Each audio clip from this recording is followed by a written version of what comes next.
Roberta was an independent person. She was her own person, and I think that's really key to understanding her. And I think she says you can be whatever you want to be. You can stand up for whatever you want to stand up for. You know, you can speak out. You can have courage.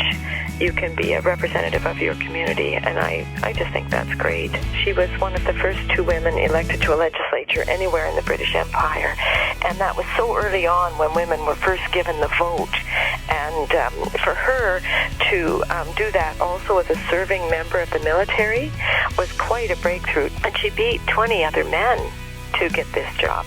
There were only 2 spots for election for that particular provincial poll, and one went to a man and one went to Roberta, and she was the only woman running.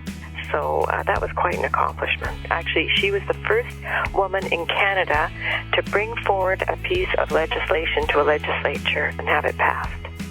I think in a community where the military plays a role, there's many military families in Alberta, and especially in the Edmonton area, and being a woman as well, she really stands out. I think she can speak to a variety of people.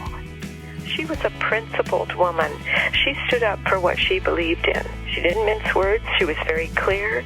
And I think that she encourages young people to stand up for what they believe. Everything she was about community, about building community. And I can't think of a more beautiful namesake to have for a school than someone who led with such courage, such conviction. We're inspired by who she was and the tremendous legacy that she left behind. Some of those things she lived will be driving values at our school. I'm pleased that they're doing the school in her name. I think it's thrilling. She was very well educated for a woman of her age. She was a progressive in that era, right? So she valued the idea that we would seek to better all of ourselves through education. So it's quite fitting that the school's named after her.